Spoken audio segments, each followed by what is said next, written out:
Ara-bakiteny hoe varsy rano io natolotry ny Lions Club eto Toamasina ho an'ireo sahirana sy be antitra eto amintsika ho fanamaevanana ny fahasahiran'izy ireo eo amin'ny lafiny ara-tsakafo.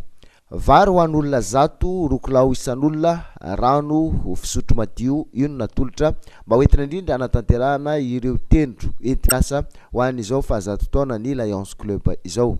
Ny maraina ny sabotsy teo nanatanterahana azy ity tetsy afobe paritry ny mponina zay nakasitrahana izy ireo manokana nanaiky izao fiara-miasa izao mba indrindra hitsinjovana ireo sahirana sy ireo tsy misy pia indrindra ainko ireo marefo ara-pivelomana. Ny vina fa efatra ny centenaire eto Tamatave, eto Tamatave.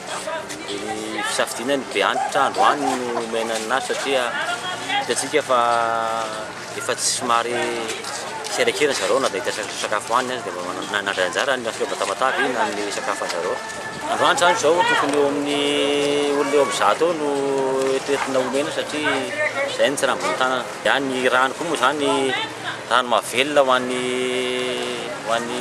olombelona dia entina koa ny rano omena zareo fanampiana. Dia andro tiaka isaorana manokana koa ny orinasa Star na nomeny rano. Anahoana mety fanomezana indray zany aoriana no andreto be antitra reto?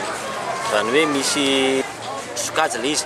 Any amin'ny taona amin'ny volana ambony zany zay zao iaraka amin'ny Léo indray hanome kobaina ho an'ireo zaza tsy ampy sakafo ary be antitra koa moa zany indrindra isam-bolana izahana foana amezana sakafo an'izareo. Ary ampitetona koa ny fisaorana ny ministère de population na amin'ny toerana sy ny fiaraha-miasa sanan'ity andro androany ity. Mbola itoy amin'ny sehatra asa hafa araka izany izao fitsinjovana ny mpiara-belona izao ho an'ny Lions Club eto Toamasina tarihan'ny filohan'ny amperinasa ary antson'izy ireo sady ireo tsara sitrapo hifanampy sy fanometanana amin'izy ireo.